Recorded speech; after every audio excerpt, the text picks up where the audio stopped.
Here I will teach all I can on the Mayan and Aztec connections. It is the writing from Joseph Newman, who was attempting to write a book on this subject matter, as the subject has never been taught in as deep of a matter as this one. Now the Saponi came from the west, and there is very good evidence they originally came from Aztec and Mayan, like city of Cahokia. However, it is possible the Matamuscat tribes could have had a Mayan and Aztec influence. Now we know after the Saponi went into North Carolina, in the late 1600s they was a Siouan-speaking tribe. However, when they came back to Virginia under Lt. Gov. Spotwood's encouragement, the Saponi had now spoke mostly Algonquin words, and was described nearly word for word. That of the Matamuscat tribes, Algonquin speakers of the North Carolina coast. The Saponi was mound builders, but the Algonquins was not mound builders.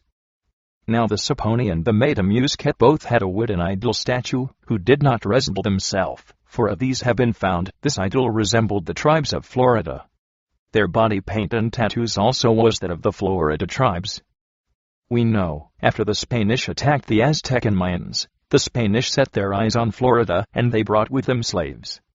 DeSoto even made his way up into North Carolina. Many of the slaves they had was Aztec and Mayans.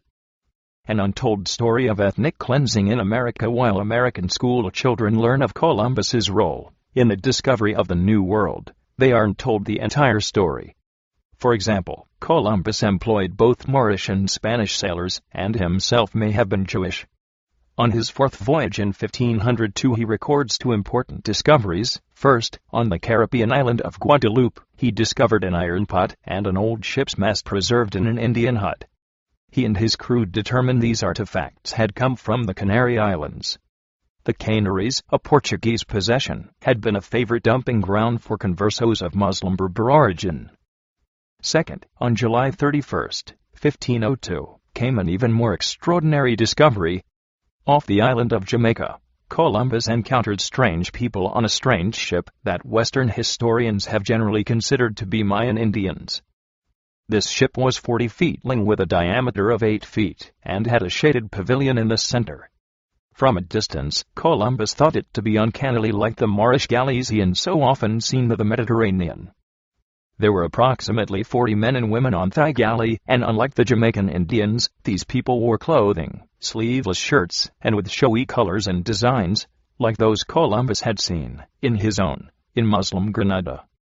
These so-called Mayan Indians carried a cargo of tools, copper implements, and forges for working copper. But perhaps Columbus's striking observation was that the women aboard this galley covered their faces, like the women of Granada. Were these truly Mayan Indians? Or simply one more case of biased historians refusing to accept the fact that Muslims could have reached the New World before Columbus? Columbus certainly considered the possibility. The establishment of Jamestown, Virginia, in 1607 was indeed an important event in American history. But it was by no means the first European settlement in the New World. The Spanish established the Santa Elena, South Carolina, colony in 1566, 40 YRS before Jamestown. The colony thrived for more than 20 YRS, until it was overrun by the English in 1587. But since the English won the battle for this nation, Santa Elena was conveniently left out of American history books. North African Berbers and Turks captured in the Mediterranean by the Spanish and Portuguese were regularly used as galley slaves in ships crossing the Atlantic. Once in the New World, these Muslim captives were assigned to slave labor on sugar plantations, and in the mining operations of, among other places, Cuba and Brazil. Perhaps the most stunning evidence is the gene frequency research conducted in 1990 by Dr. James Guthrie, who performed a reanalysis of 177 Melungeon blood samples taken in 1969 in East Tennessee, NSW, Virginia. Dr. Guthrie compared the frequency of certain genes within the Melungeon sample to the nogenetic make-up of nearly 200 other world population groups.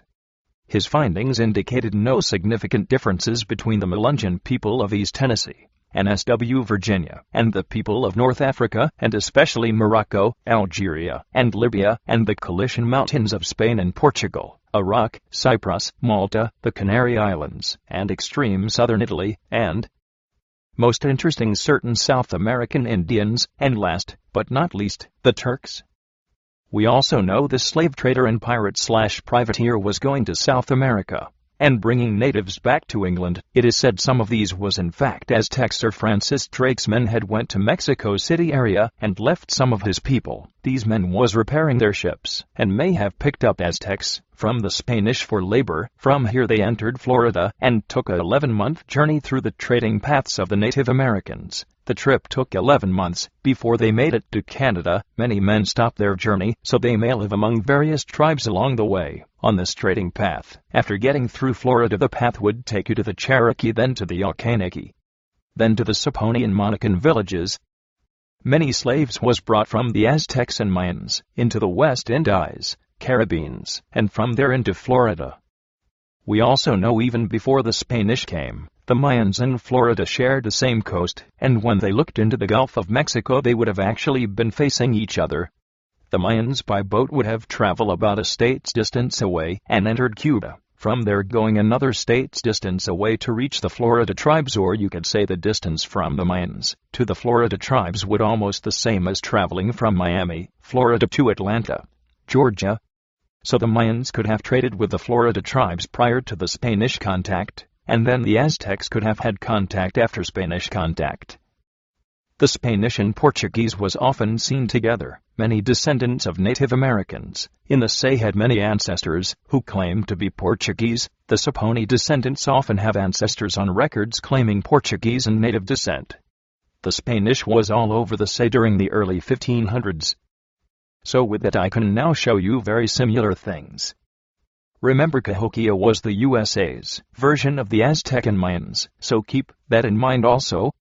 The discoveries of John Lederer from Virginia to the west of Carolina and other parts of the continent. These parts were formerly possessed by the Tachi, alias Doji, but they are extinct. And the Indians now seated here are distinguished into the several nations of Maho, Nuntanoik, alias Nuntali, Nahisan, Sapon, Manligug, Manok, Akanatsi, and Monacan, and see one language is common to them all, though they differ in dialects. The Indians now seated in these parts are none of those which the English removed from Virginia, but a people driven by an enemy from the northwest and invited to sit down here by an oracle, above 400 years since, as they pretend, for the ancient inhabitants of Virginia were far more rude and barbarous, feeding only upon raw flesh and fish, until these taught them to plant corn, and showed them the use of it. But before I treat of their ancient manners and customs, it is necessary I should show by what means the knowledge of them hath been conveyed from former ages to posterity. 3 ways they supply their want of letters: first by counters, secondly by emblems or hieroglyphics, thirdly by tradition delivered in long tales from father to son, which being children they are made to learn by right. Page 4. For counters, they use either pebbles or short scantlings of straw or reeds. Where a battle has been fought, or a colony seated, they raise a small pyramid of these stones, consisting of the number slain or transplanted. Their reeds and straws serve them in religious ceremonies, for they lay them orderly in a circle when they prepare for devotion or sacrifice, and that performed, the circle remains still, for it is sacrilege to disturb or to touch it. The disposition and sorting of the straws and reeds show what kind of rites have there been celebrated, as invocation, sacrifice, burial. The faculties of the mind and body they commonly express by emblems. By the figure of a stag, they imply swiftness; by that of a serpent, wrath; of a lion, courage; of a dog, fidelity; by a swan, they signify the English, alluding to their complexion and flight over the sea. An account of time and other things they keep on a string or leather thong tied in knots of several colors. I took particular notice of small wheels serving for this purpose among the Onaks, because I have heard that the Mexicans use the same. Every nation gives his particular insing or arms: the Saysquasa and Atarapine, or small tortoise; the Akanatsis, this is the Akanaki; of the Saponi, a serpent; the Nahisanes, this is the Tutelo, and holds the same for the Monacan and Monahawks, 3 arrows. In this they likewise agree with the Mexican Indians. They worship one god, creator of all things, whom some call Hoki, to the Matamusket, others Maneth, to him alone the high priest, or Piraku, offers sacrifice, and yet they believe he has no regard to sublunary affairs, but commits the government of mankind to lesser deities, as Quakozoagantagkanisau, that is, good and evil spirits. To these the inferior priests pay their devotion and sacrifice, at which they make recitals, to a lamentable tune, of the great things done by their ancestors. From 4 women, viz. Pash, Sepoy, Oscaran, and Mariskaran, they derive the race of mankind, which they page 5 therefore divide into 4 tribes, distinguished under several names. They very religiously observe the degrees of marriage, which they limit not to distance of kindred, but difference of tribes, which are continued in the issue of the females. Now for 2 of the same tribe, to match, is abhorred as incest, and punished with great severity. Their places of burial they divide into 4 quarters, assigning to every tribe 1, for to mingle their bodies, even when dead, they hold wicked and ominous. They commonly wrap up the corpse in beast skins, and bury with it provision, and household for its use, in the other world. When their great men die, they likewise slay prisoners of war, to attend them. This was done by taking pine splinters, and placing it all over the body, then lighting it on fire. When the prisoner fell to the ground, a warrior would run up and hit him over the head with a tomahawk. To not kill these prisoners was taken as disrespect to you great warriors, and would anger the Creator. They believe the transmigration of souls, for the angry they say is possessed with the spirit of a serpent, the bloudy with that of a wolf, the timorous of a deer, the faithful of a dog, and therefore they are figured by these emblems. Elysium, or the abode of their lesser deities, they place beyond the mountains and Indian Ocean. Though they want those means of improving humane reason, which the use of letters affords us, let us not therefore conclude them wholly destitute of learning and sciences, for by these little helps which they have found, many of them advance their natural understandings to great knowledge in physic, rhetoric, and policy of government, for I have been present at several of their consultations and debates, and to my admiration have heard some of their seniors deliver themselves with as much judgment and eloquence as I should have expected from men of civil education and literature. The following is part of the book, Dinwiddie County, the country of the Appomattox, compiled by the workers of the Writers' Program of the Work Projects Administration in the state of Virginia, based on the document written by Abraham Wood. Following 9 days at Fort Henry, the expedition started for the Cherokee country. Wood saw Needham off with high hopes of his successful return in the spring. However, in January, when Indian rumors came to the fort that Needham had been murdered, Wood sent a runner into the back country to get the facts. Before this emissary returned, however, Henry Hatcher, an independent trader, who had lately been with the Akanaki, came to Fort Henry and told of Needham's murder, naming as his assassin John Hayes Cole, an Akanaki half-breed, known also as Indian John. This scoundrel, a fat, thick, bluff-faced fellow, was well known to both Wood and Needham, being none other than the Indian who had been with Needham on his first visit to the Cherokee. The party had proceeded more than 70 miles before Indian John's designs began to take shape. Then, near the Saura town, when Needham rebuked an Indian for letting his pack slip while crossing a stream, Indian John had become surly and threatening. After camp was made that night, Needham had decided to restore discipline, and, with a gesture of garrulousness, had thrown his hatchet to the ground near the guide, saying, "What, John, are you minded to kill me?" At this the half-breed had shot the white man through the head. Terrified, the Tomahitans had fallen to their knees, bewailing that now the English would be upon them for Needham's death. But the murderer had ripped out Needham's heart with his knife, and shouted defiance to all the English. Then, turning on the cowering Tomahitans, he had ordered them to go on to their village and kill the white man waiting there for Needham's return. With this he had stripped the body, and had taken from the expedition packs as much as he could load on the dead leader's horse, had given Needham's sword to one of the Tomahitans, and ridden toward the Akanaki village. There he had boasted of what he had done and displayed the Englishman's pistols. Some of the Tomahitans, hastening home, and finding the king away, had dragged Gabriel Arthur to a stake, and gathered dry canes from the river's bank to pile at his feet. But, before the pyre was lighted, the king had come back, shot the ringleader, and taken the white boy to the safety of his own house. Soon the time was at hand for tribal marauding parties to go out, not only against white settlements, but against enemy tribes. The king commanded Gabriel to go on these raids, promising that later in the spring he would personally conduct him back to his white master.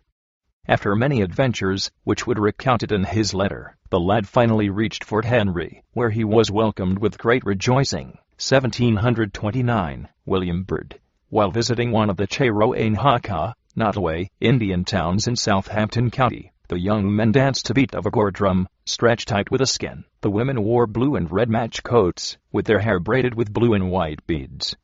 This is not Saponi, but it helps understand the use of the colors blue and red. 7th. The next day being Sunday, we ordered notice to be sent to all the neighborhood that there would be a sermon at this place and an opportunity of christening their children.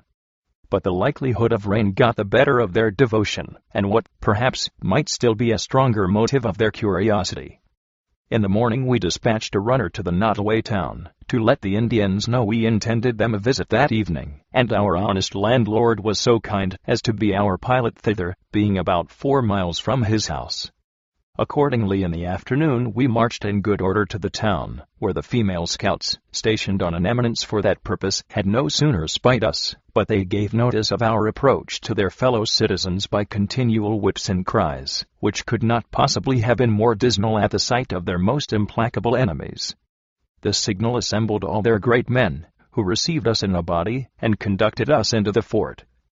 This fort was a square piece of ground, enclosed with substantial puncheons, or strong palisades, about 10 feet high, and leaning a little outwards, to make escalade more difficult.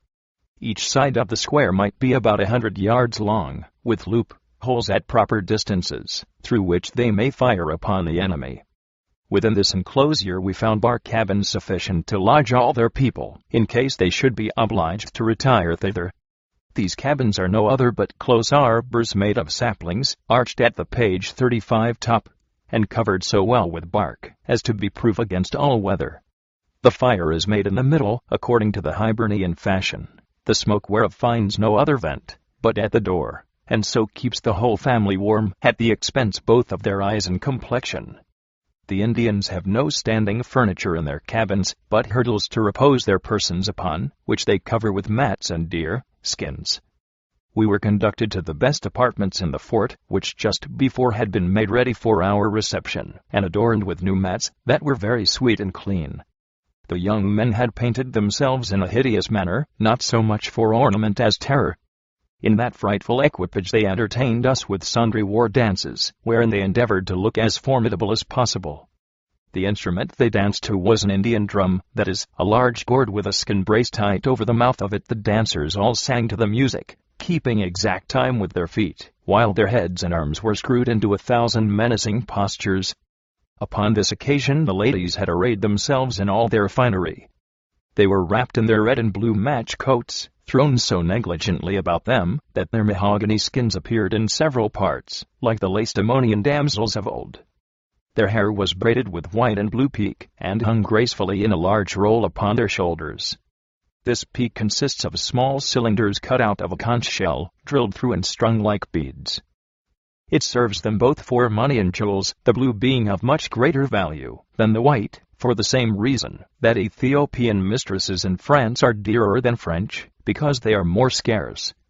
The women wear necklaces and bracelets of these precious materials, when they have a mind to appear lovely.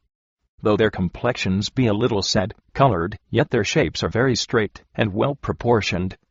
Their faces are seldom handsome, yet they have an air of innocence and bashfulness that with a little less dirt would not fail to make them desirable.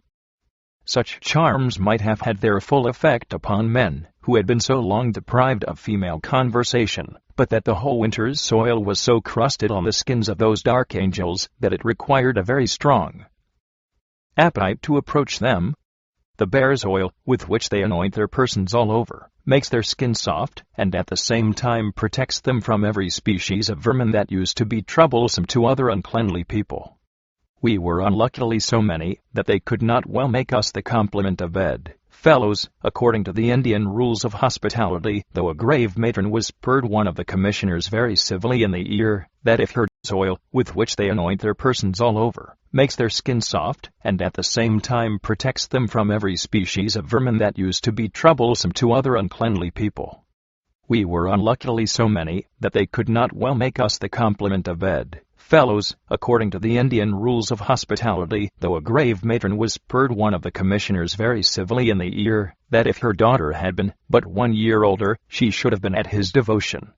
It is by no means a loss of reputation among the Indians, for damsels that are single to have intrigues with the men. On the contrary, they account it an argument of superior merit, to be liked by a great number of gallants. However, like the ladies that game, they are a little mercenary in their amours, and seldom bestow their favors out of stark love and kindness. But after these women have once appropriated their charms by marriage, they are from thenceforth faithful to their vows, and will hardly ever be tempted by an agreeable gallant, or be provoked by a brutal or even by a careless husband to go astray.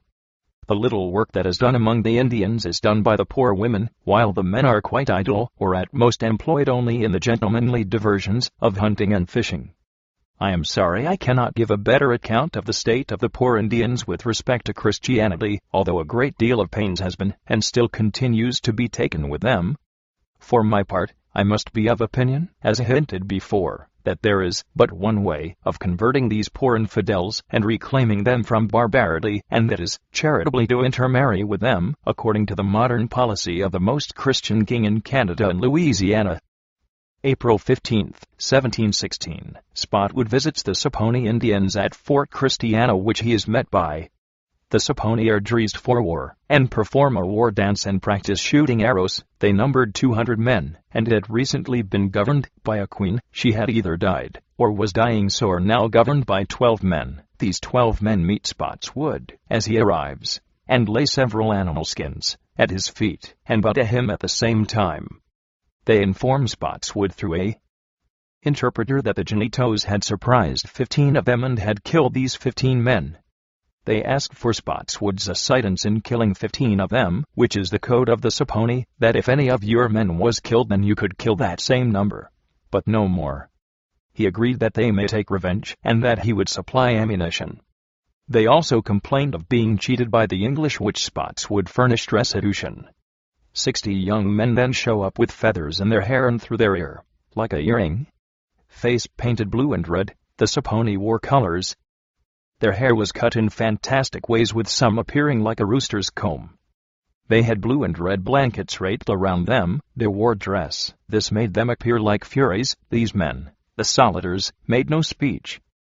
Then the women enter, long straight hair to the waist, blanket tied around them and hanging like a petticoat. Most of the women was naked from the waist up. The ones not naked from the waist up wore a mantle over one shoulder made of 2 deer skins sewed together. These women was greased with bear oil on their head and body, which gave a disagreeable smell due to the bear oil mixed with the smoke of their cabins. Cabins was the Saponi current homes. These women was modest and very faithful to their husbands, straight and well-limbed, good shape, and extraordinary good features. They look wild and shy of Englishmen, with which they will not allow to touch them.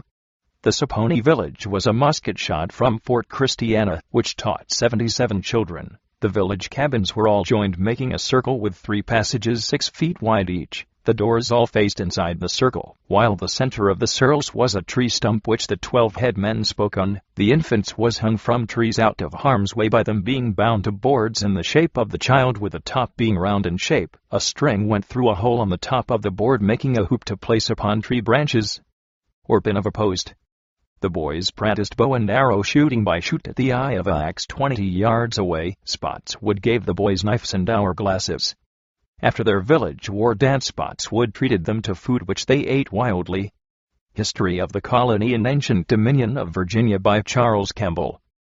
pg.385. The book lists references. John Fontaine was the author of above. Since the Catawba was our foot and wrote about when the Saponi wrote about, they traveled together very often, lived in each other's villages, and often married each other. Then a description of the Catawba should be mentioned. Originally composed of 2 separate tribes that merged, as the Catawba, Catawba proper and DeSoto's expedition apparently went directly through their homeland in 1540, but did not mention a name that can be attached to them with any certainty. Pardo met the Ysa, or Iswa, during 1566-67, but says nothing about the Catawba. Archaeological evidence indicates that the Siouan-speaking tribes lived in the Carolinas for many years before contact. The Catawba was mainly in South Carolina. They absorbed all the lower North Carolina and upper Siouan-speaking tribes. They lived in villages of circular, bark-covered houses, and dedicated temple structures were used for public gatherings and religious ceremonies. The Iroquois called the Catawba Flatheads because they, as well as many of the other Siouan-speaking tribes of the area, practiced forehead flattening of males and infants. Although the area was visited by DeSoto in 1540, Pardo's expedition during 1566-67 was the first to mention the Iswa, a branch of what would later become known as the Catawba. Catawba warriors had a fearsome reputation and an appearance to match ponytail hairstyle with a distinctive war paint pattern of one eye in a black circle, the other in a white circle, and remainder of the face painted black. Now here is stuff that was wrote about several of the descendants of the Saponi, who some later became known as the Melungeons.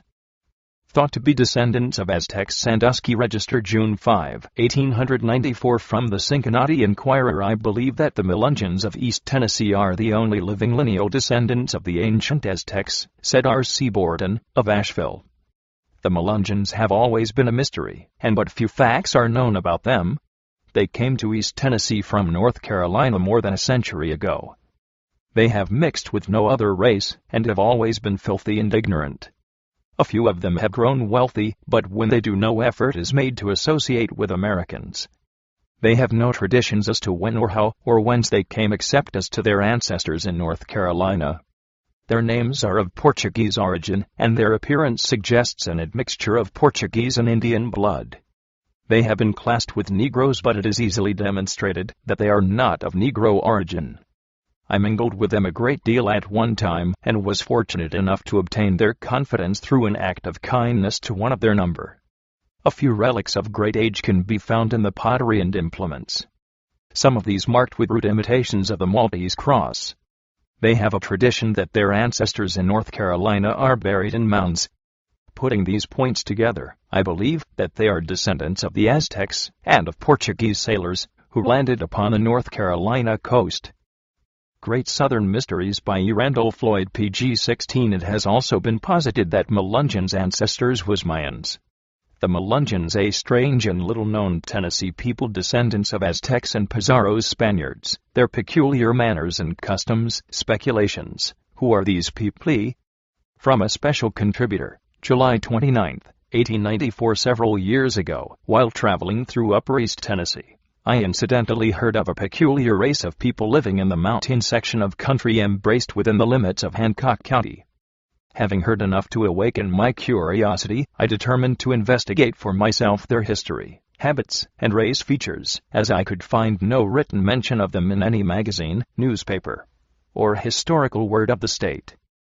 In pursuance of my object, I made several trips through their country and made a study of their habits of life and physical trait of character, gleaning what I could from them of their traditions and history, and believe that I have now sufficient evidence to clearly establish who these people really are, and to what race they originally belonged, tracing them unerringly to the present time. In this I have been greatly aided by the kindly suggestions and valuable information received through the researches by Dr. Bachman, which he very kindly placed at my disposal for use in a more complete and extended historical sketch of these people, which I will publish later. I will now only attempt a brief sketch, showing who these people are, which has been a question much discussed, and about which many theories have been advanced. While following up and linking together the evidence which showed clearly that theirs was even yet a distinctive, original race from ours, I visited the Anthropological Building at the World's Fair, and there obtained conclusive evidence that I was not mistaken in the theory which had believed the correct one. Locally, these people are known as the Melungeons. They are generally of fine appearance, being tall and unusually well-formed, with straight black or reddish-hued brown hair, black or brown eyes, always keen and piercing in their glances, high cheekbones, square-cut jaws, and of an erect, even, proud, mistaken in the theory which had believed the correct one. Locally these people are known as the Melungeons.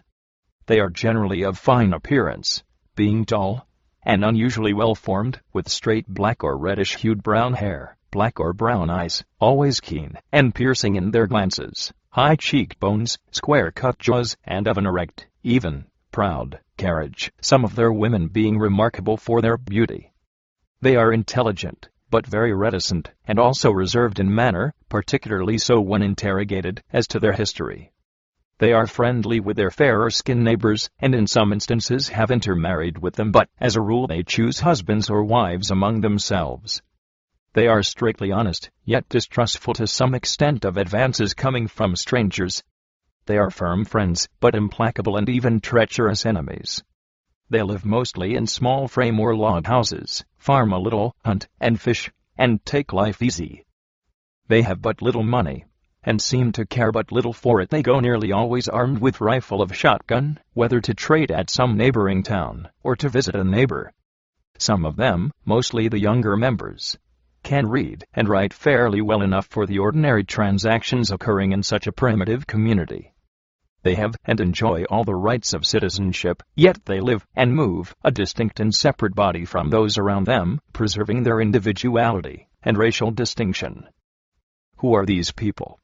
Has been asked thousands of times, doubtless by some passing traveler, who quickly noted their clean-cut, distinctive race features, speech and bearing. The answer made invariably is Melungeons. Our fathers, who settled here along about 1790 to 1800, found them here, with another small settlement near Nashville's present site. This is all you can obtain in the way of information by casual inquiry.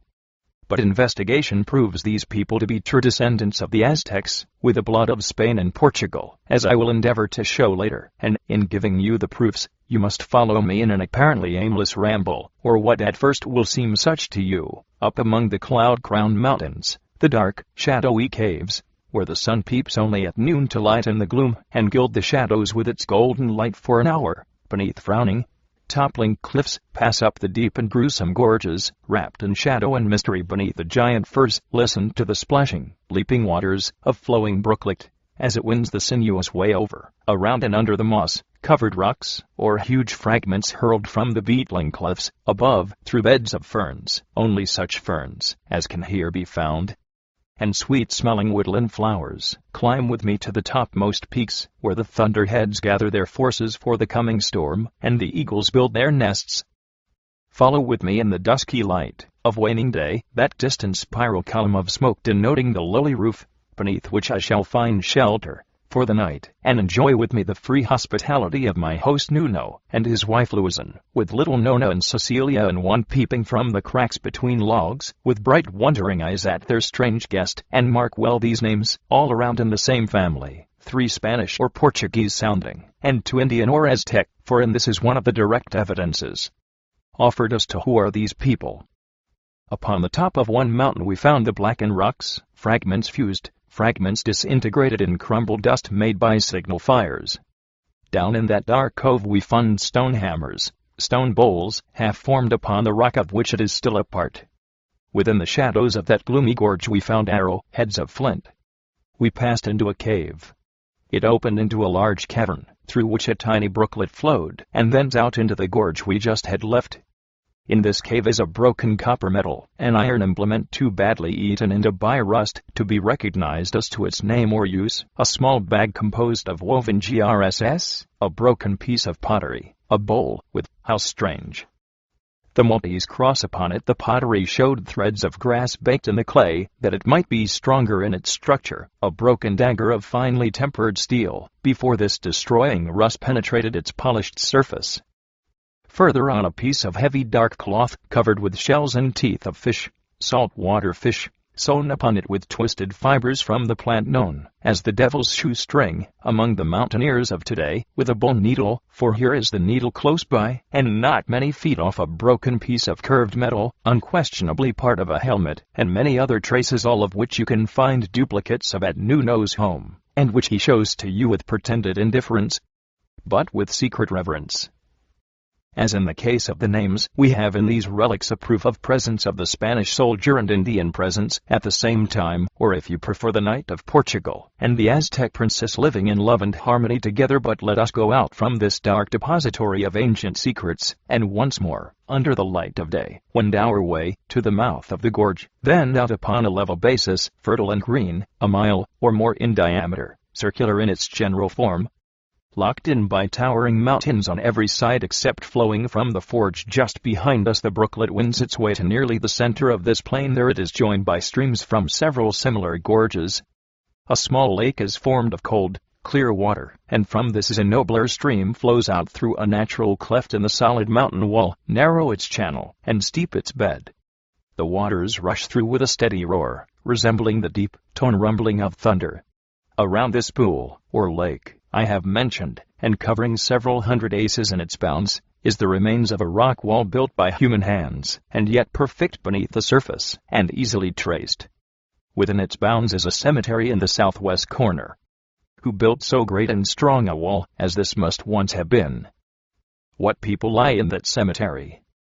The fact that this wall was 6 feet thick, laid in regular courses, and cemented together by the use of a mortar now difficult to determine its component parts, is proof that it was built by a people who certainly could not be classed as ignorant savages, and the further fact that it was built around a never-failing supply of pure water, in the center of a fertile plain with but one narrow outlet which could be guarded and defended, and in which buffalo and other animals could be herded, shows that it had been selected with keen sagacity, and for some well-defined purpose. If besieged by their enemies, they were prepared to stand with comfort along one, and in times of peace secure against the depredations of ferocious animal marauders, with which the forests were then undoubtedly thickly inhabited. No descent could be made successfully by men from the precipitous mountainsides, as these, being sparsely covered with vegetation, would at all times be exposed to view, and again, if a descent was made, they would be at the mercy of those sheltered behind a strong and almost impregnable wall, while the distance was too great for a flight of arrows to prove destructive, or even the bolt from a crossbow, or the shot from an arquebus fired from the surrounding heights.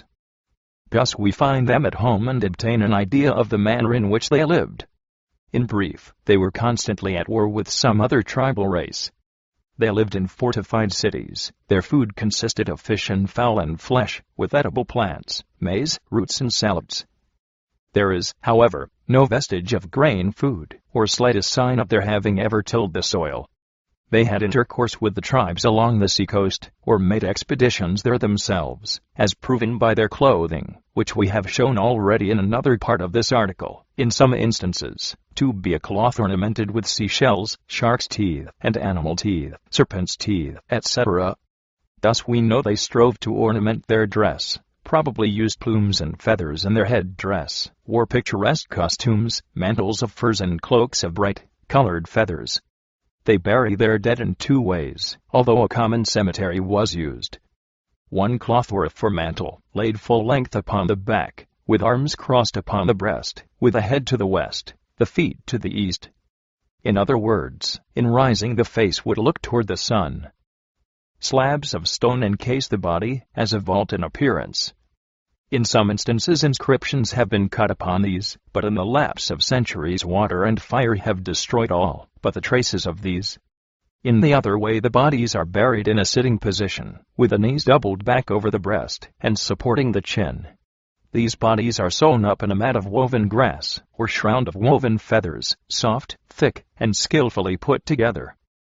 These bodies are not encased with stone slabs, but sit with their faces turned toward the rising sun. These remains of walled cities and cemeteries have been found in several places in Tennessee. Haywood briefly mentions one discovered by the first settlers from Virginia and North Carolina, near the present site of Nashville, but only in a casual way, and without particulars. The ruins can yet be seen by excavating at that point, and in other places, which I intend to mention in a later article.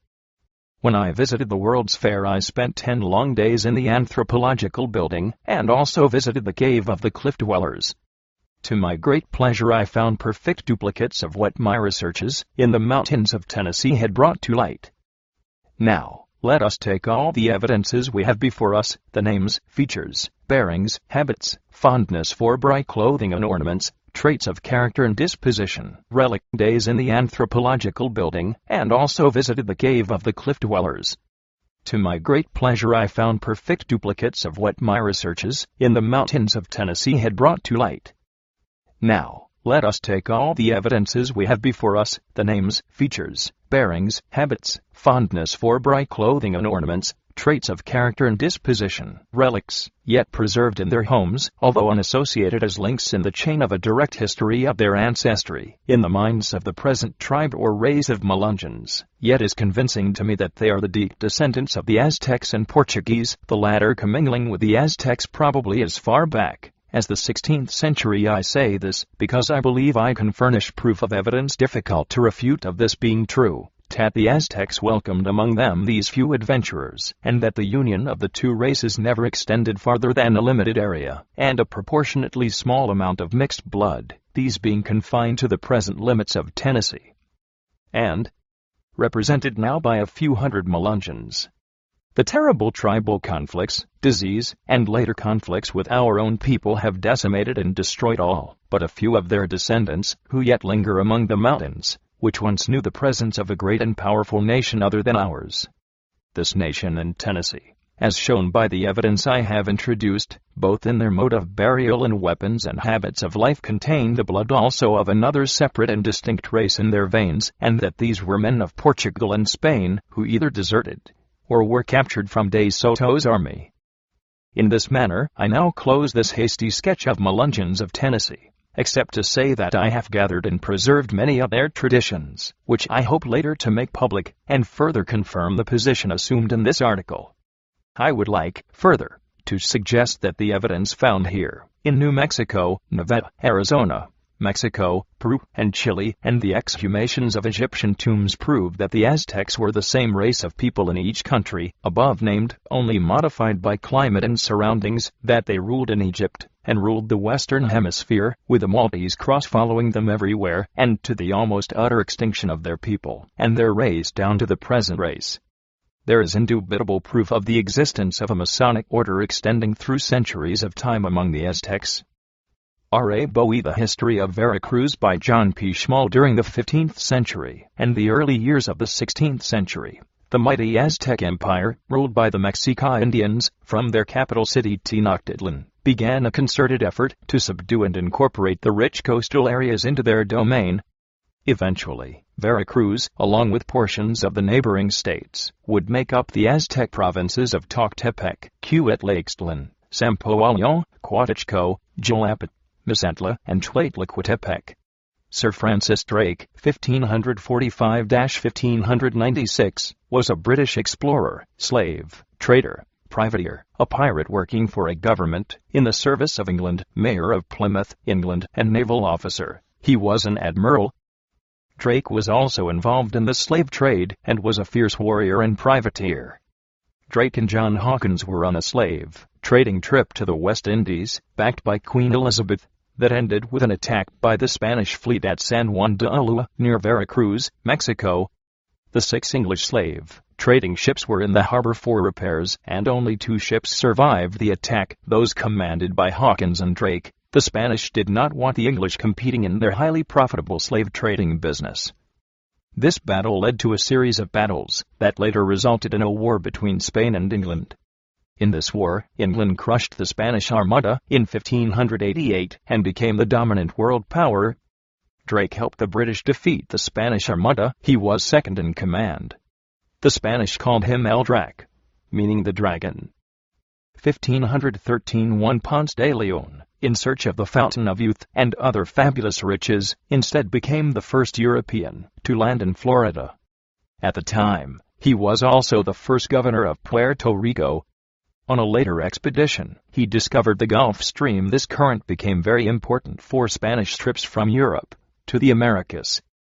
The Gulf Stream, together with its northern extension towards Europe, the North Atlantic Drift, is a powerful, warm, and swift Atlantic Ocean current that originates in the Gulf of Mexico, exits through the Strait of Florida, and follows the eastern coastlines of the United States and Newfoundland before crossing the Atlantic Ocean.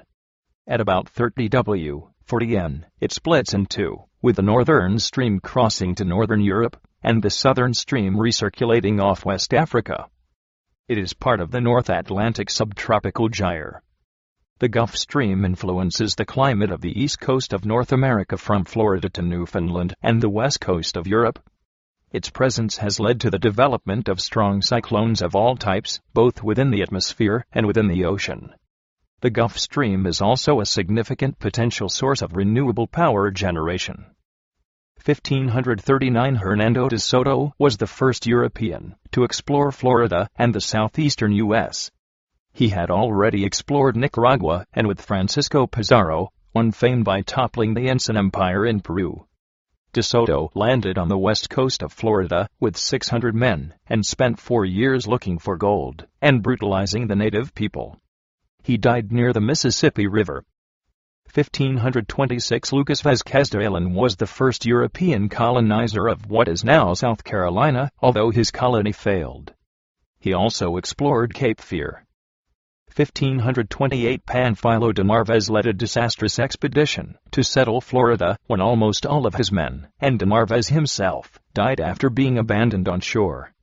4 men survived and spent the next 8 years crossing Texas, New Mexico, and Arizona, looking for a Spanish settlement.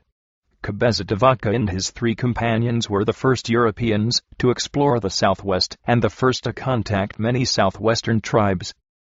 1565 Captain Pedro Menendez de Viles established a settlement at St. Augustine, Florida, making it the oldest European city in the U.S. De Viles also explored the coastline of North America as far north as St. Helena Island, South Carolina, and had forts built along the coast for protection.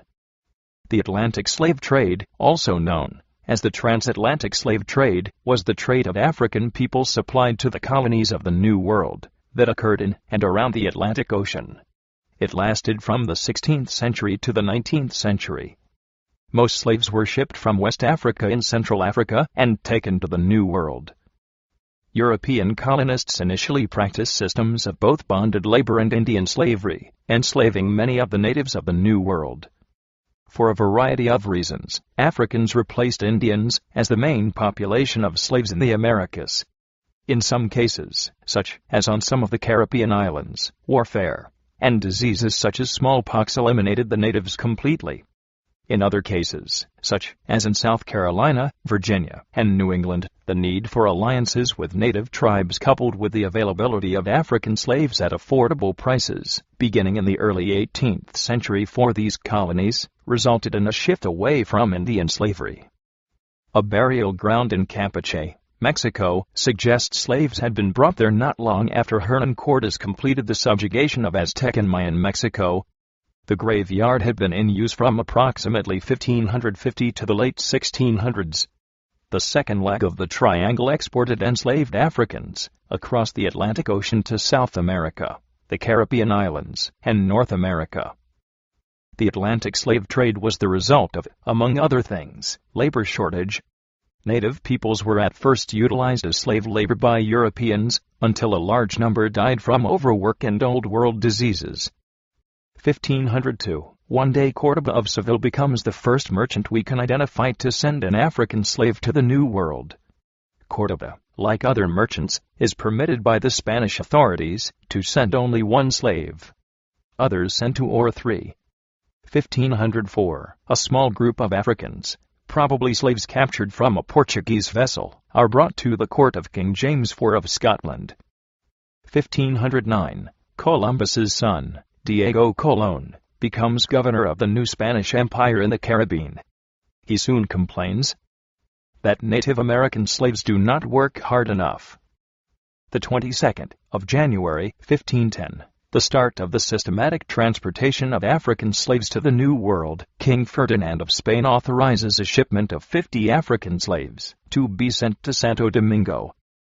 The 2nd of April, 1513, Juan Ponce de Leon becomes the first European to reach the coast of what is now the United States of America, modern Florida.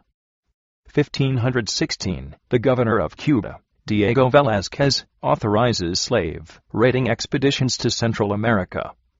One group of slaves aboard a Spanish caravel rebel and kill the Spanish crew before sailing home, the first successful slave rebellion recorded in the New World.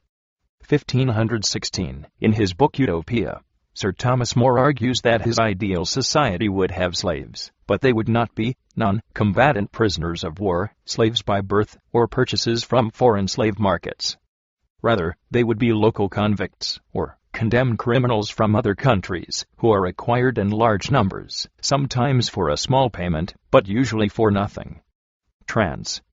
Paul Turner, Penguin, 1965, the 18th of August, 1518. In a significant escalation of the slave trade, Charles V grants his Flemish courtier Lorenzo de Goravod permission to import 4,000 African slaves into New Spain. From this point onwards, thousands of slaves are sent to the New World each year.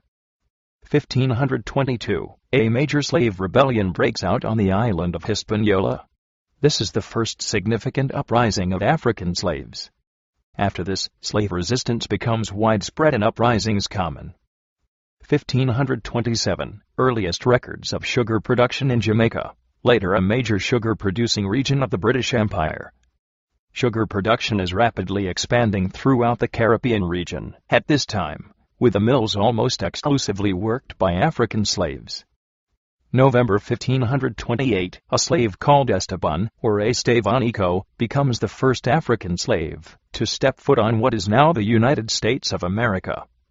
He was one of only 4 survivors of Panfilo de Narvaez's failed expedition to Florida. He and the other 3 took 8 years to walk to the Spanish colony in Mexico.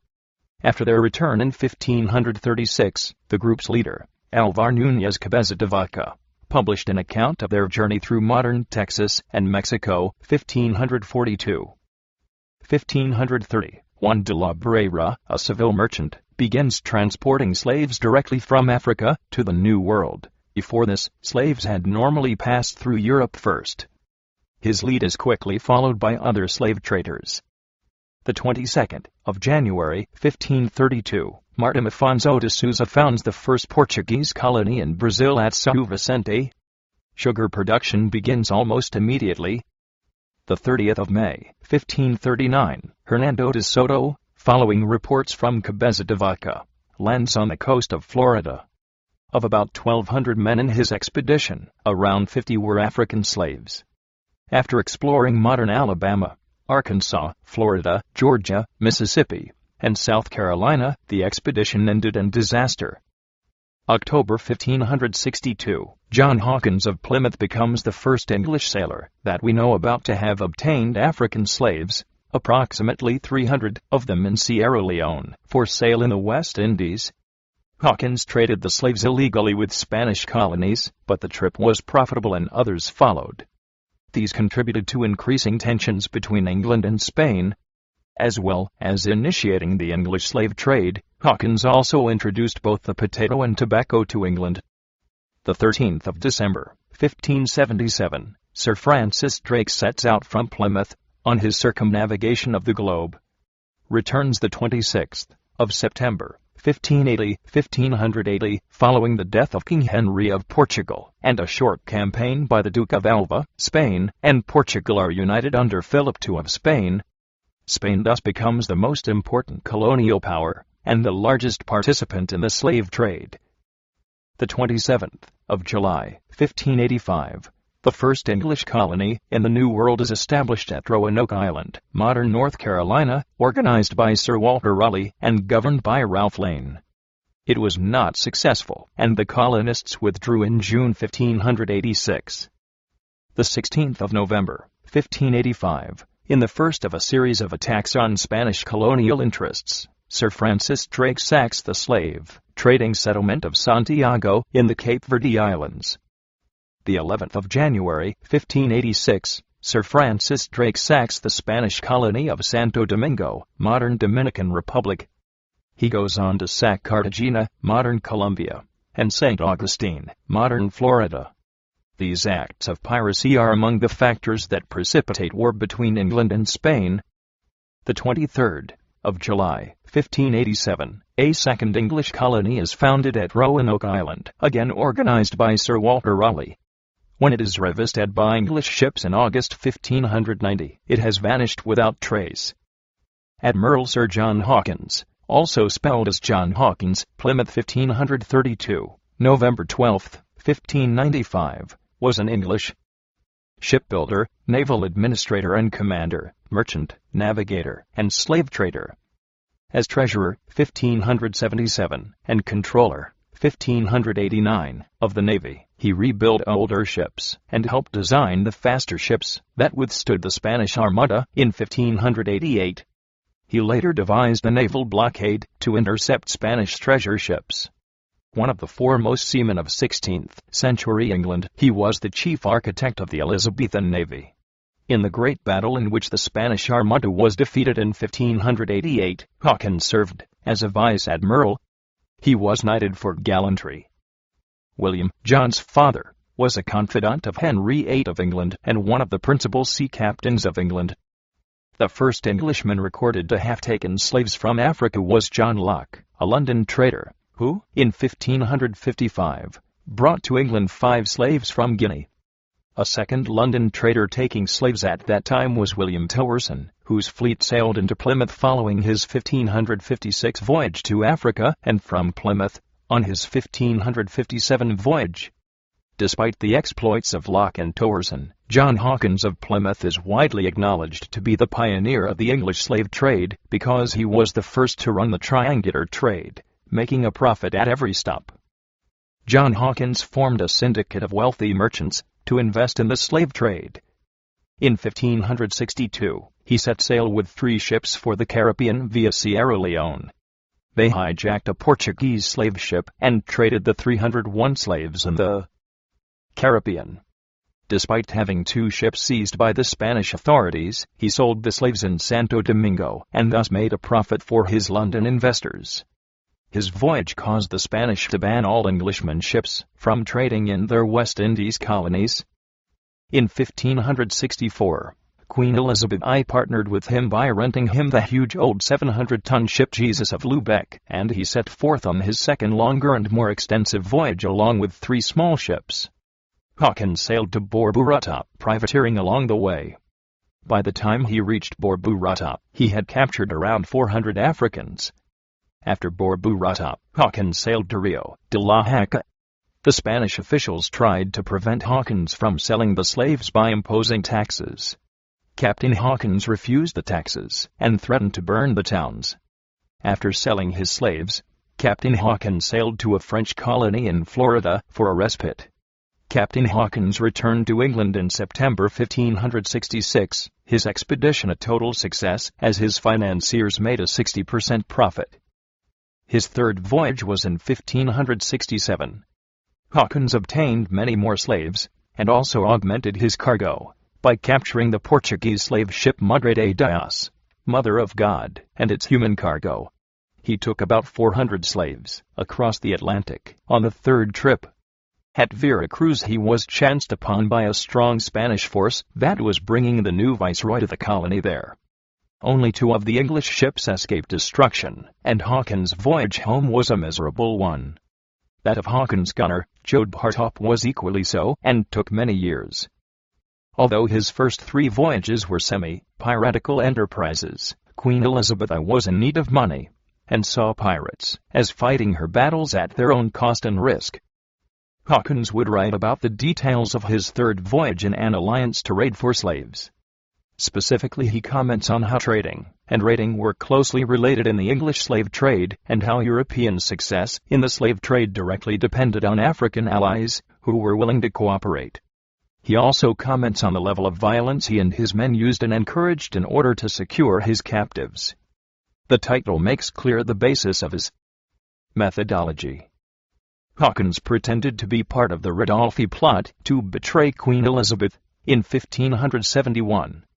He offered his services to the Spanish in order to obtain the release of prisoners and to discover plans for the proposed Spanish invasion of England. His help in foiling the plot was rewarded, and in 1571 Hawkins entered Parliament to become a Member of Parliament. He also became Treasurer and Controller of the Royal Navy, 1573 to 1589. His Navy financial reforms upset many who had vested interests, principally Matthew Baker and Phineas Bett, and these concocted a royal commission, fraud, against him in 1583. However, he was found innocent. John Hawkins was determined that his navy, as well as having the best fleet of ships in the world, would also have the best quality of seamen, and so petitioned and won a pay increase for sailors, arguing that a smaller number of well-motivated and better-paid men would achieve substantially more than a larger group of uninterested men. To learn more about Sir Francis Drake and John Hawkins' trip to the land of the Aztecs, in which John eventually ended up having to walk with his men from Florida all the way to Canada, it was an 11-month journey, and many of the men went to live with Native American tribes along the way. Now you may know of the North Carolina coastal Algonquian tribe's idol Kivasa. It was done by John White. Study their idol. It is not fashioned from the North Carolina coastal Algonquians. No tribe in North Carolina wore their hair like that. However, there is some tribes which did. There has been 3 or 4 of these idols found and is preserved to this day. DeSoto's huge army had landed in Florida in 1539. They circled through Georgia, South and North Carolina, Tennessee, North Georgia, and Alabama, searching for gold along their way to supply ships at Mobile Bay. They lost their spoils in the fires of battle just above Mobile. DeSoto led his demoralized army due north, away from the ships, and into Tennessee, to prevent their escape. In 1541, DeSoto trekked north through Kentucky and Indiana, his scouts as far as Chicago.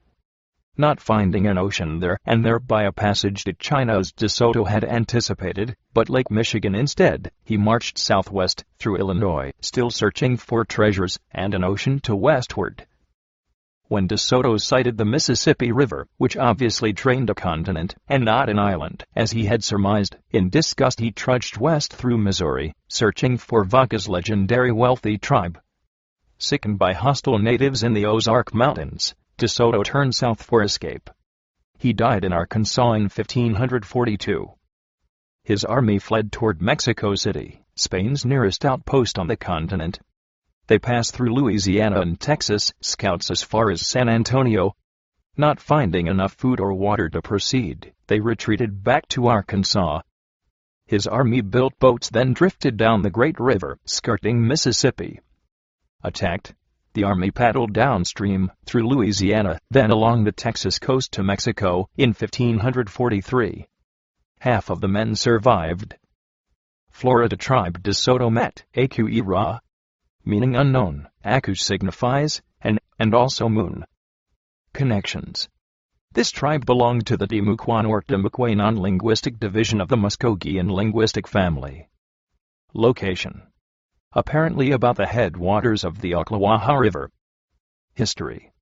The Aku-Ira were first noted by DeSoto, in a letter written at Tampa Bay, to the civil cabildo of Santiago de Cuba.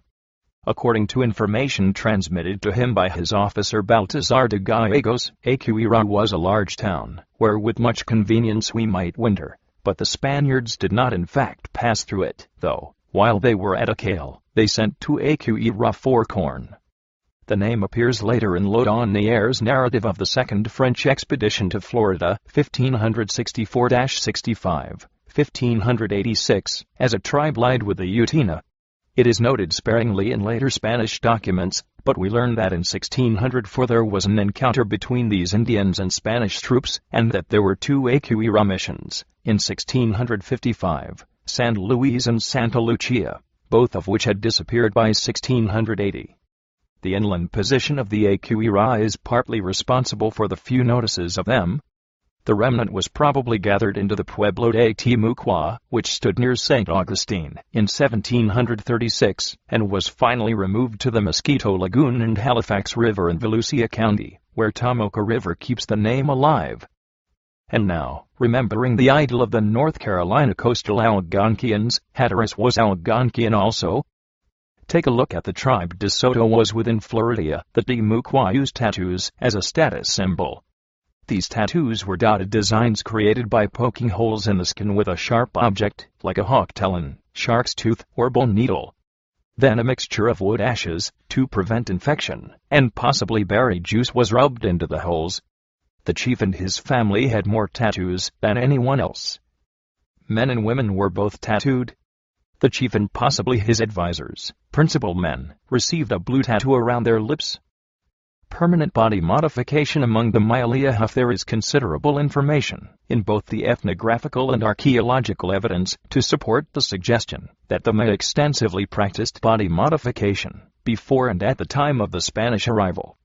This modification ranges from forehead flattening to cutting or tattooing to possibly even implantation.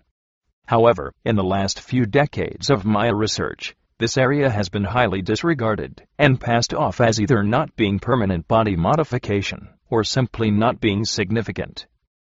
The forms of body modification suggested, however, are incredibly intricate and in some cases quite intense.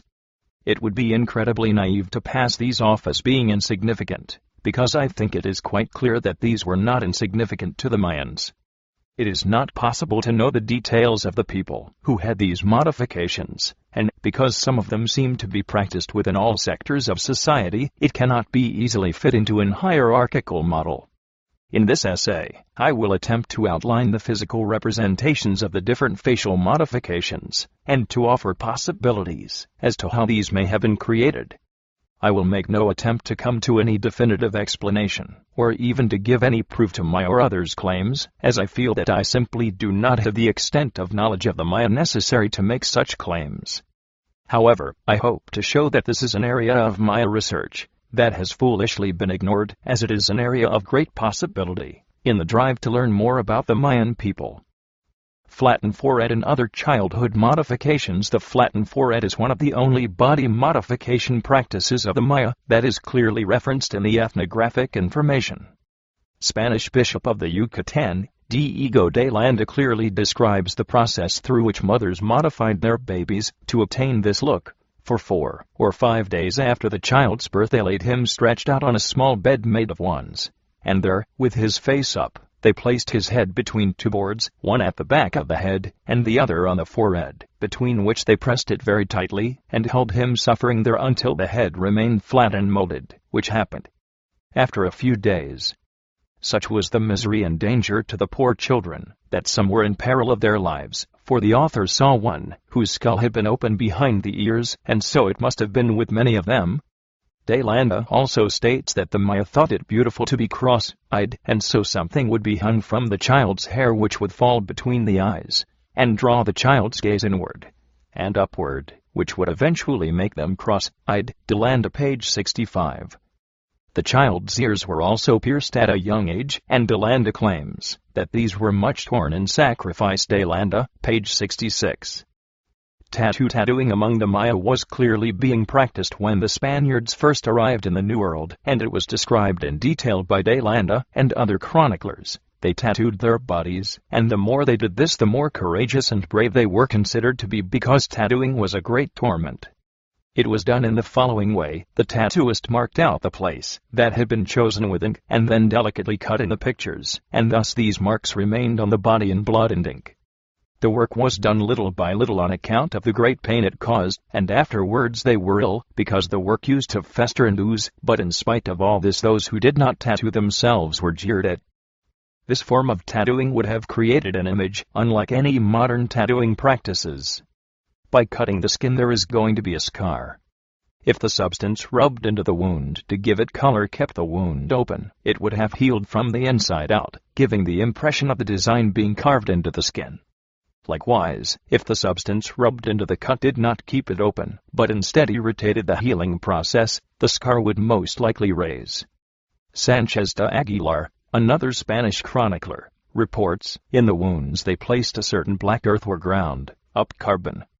When they were healed, the cicatrices remained with the figures of serpents and eagles which they had made with the lancets. Thompson, page 19. This form of tattooing is a fine line between tattooing and scarification, and I find no specific necessity to differentiate between the two. It is only important that the reader realize what a textured finish there would be in this process. We learn further from Thompson's sources that both men and women tattooed themselves all over the body, specifically the legs, arms, torsos and face. The designs were usually described as figures, and it is reported that they often had their faces cut with the form of the animal which they have as a charm. Thompson p.21. One chronicler refers to a Mayan cacique. He had all his chin, breast, and stomach worked with iron with good paintings. Thompson, page 20.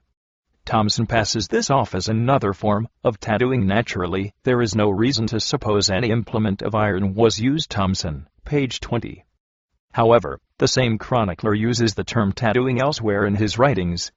It is quite possible then that this process of working with iron may refer to a sort of branding, even though metallurgy had not advanced to include iron. Mesoamerica. Branding usually creates a raised scar, but the amount of detail shown on the faces of many of the figurines could not have been created through scarification.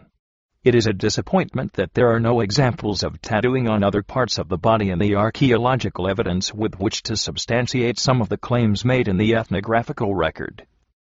The images from the archaeological record which most likely refer to these practices are probably those that show raised full, facial and semi-facial designs and scrolls on the figurines, and ladies at Yaxchilin, plates 2 and 5.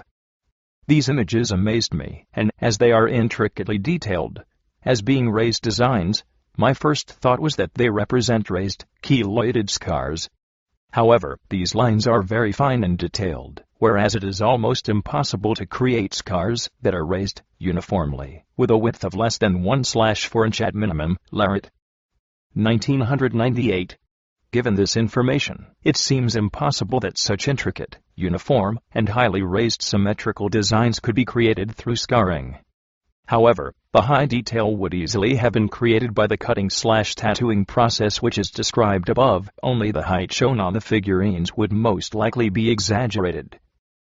The images shown in lintels 24 and 26 at Yaxchilin struck me as tattoos as opposed to blood scrolls, by the way, that they are textured and detailed as opposed to being simple drops that seem to represent blood on other imagery. Shealy states that these are clearly blood scrolls because in lintel 24 Lady Zoc is shown giving blood, and that lintel 26 would have represented the aftermath of this process.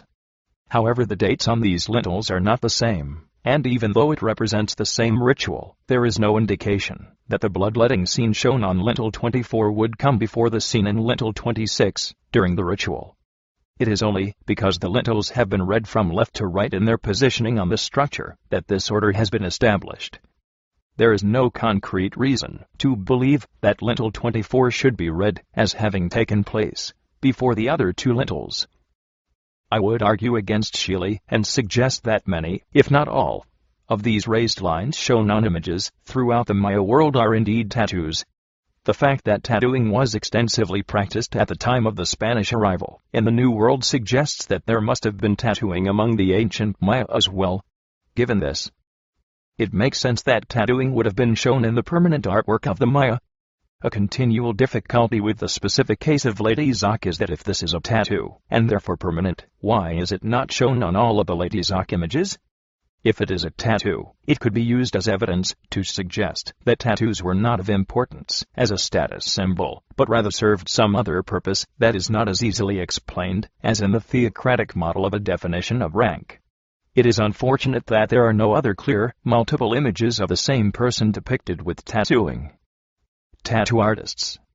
The ethnographical evidence points towards the possibility that tattooing was a specialty, and that there was a particular deity worshipped by these tattoo artists. The tattooers obviously formed a kind of guild. They had their particular deity, Akat. Akat is translated as inkstand in the P.O. Paris dictionary, as a doctor's instrument case or a scribe's pen case in the Motel dictionary. It is evident, therefore, that this deity was closely associated with the tools of the trade. Lopez de Cogolado makes a statement which unfortunately is somewhat vague, but which implies that the tattooing of a body was regarded as converting it into flowers. Idolos tamban de las culabraban las cuerpos los indios, que decan se converten en flores, llamados acat. Thompson, page 22. This final statement in fact also mentions the word idol or deity, given that the Spaniards would have been negatively biased against this aspect of Mayan spirituality, and suggests that it is the tattoos of the images of deities that transforms the wearer into flowers. There is actually strong evidence that some of the facial designs on figurines in fact metaphorically transform the wearer into a god. Many figurines show full, facial scrolls similar to that shown in Plate 4, and this particular design represents Gi, or the shark god, who is often referred to as one of the patron gods of Palanque, figures 8, 9 and 10. The main characteristics of this god are the squared eye with a curl that turns inward on from the exterior corner of the eye, the fish barbels or fins shown in a comma-like shape at the corner of the mouth, the single, prominent shark tooth, and large spiny oyster shells as ear flares. Miller and Taub, pages 129-130, figure 11. The shark god is closely linked to the rain god Shak, and is both the creator and destroyer, the god of wind, breath, the number 6, and the patron of bloodletting and rulers. Private conversation with Marvin Kuhodas. The physical details of the shark god make it possible to recognize the similarity with many of the scrolls shown on figurines, although there are other gods apparently represented in facial decorations. It is impossible to know the specific motivation for individuals to have decorated themselves in such a way that virtually transforms them into a god, and the possibility that they did this as a permanent physical transformation demands further study into the understanding of the relationship that the Maya had with their pantheon of deities. Introduction to the Aztec calendar. The calendar and the sunstone. Mistakenly, one often refers to the sunstone, or the stone of Oaxaca, as the Aztec calendar. This sculpture does depict the 20-day signs, and even the 4 eras of suns that preceded the current fifth sun, but it was not used as a calendar. Instead it was used as a sacrificial altar. So, what actually is the Aztec calendar? Not just one calendar. There is not just one Aztec calendar. There are two more or less independent systems. One calendar, called the Xiaopohualli, has 365 days. It describes the days and rituals related to the seasons, and therefore might be called the agricultural year, or the solar year. The other calendar has 260 days. In Nahuatl, the language of the Aztecs, it is called the Tonalpohualli, or the day count. Most information on this internet site refers to the Tonalpohualli, which is the sacred calendar. The Tonalpohualli and Aztec cosmology. The Tonalpohualli, or day count, has been called a sacred calendar because its main purpose is that of a divinatory tool. It divides the days and rituals between the gods. For the Aztec mind, this is extremely important. Without it, the world would soon come to an end. According to Aztec cosmology, the universe is in a very delicate equilibrium. Opposing divine forces are competing for power. This equilibrium is in constant danger of being disrupted by shifting powers of the gods, of the elemental forces that influence our lives. This struggle cannot be won by any god. This name is the zodiacal information that is displayed by the calendar. A simple calculation learns that only 4-day signs can bear, i.e. give their name to the year.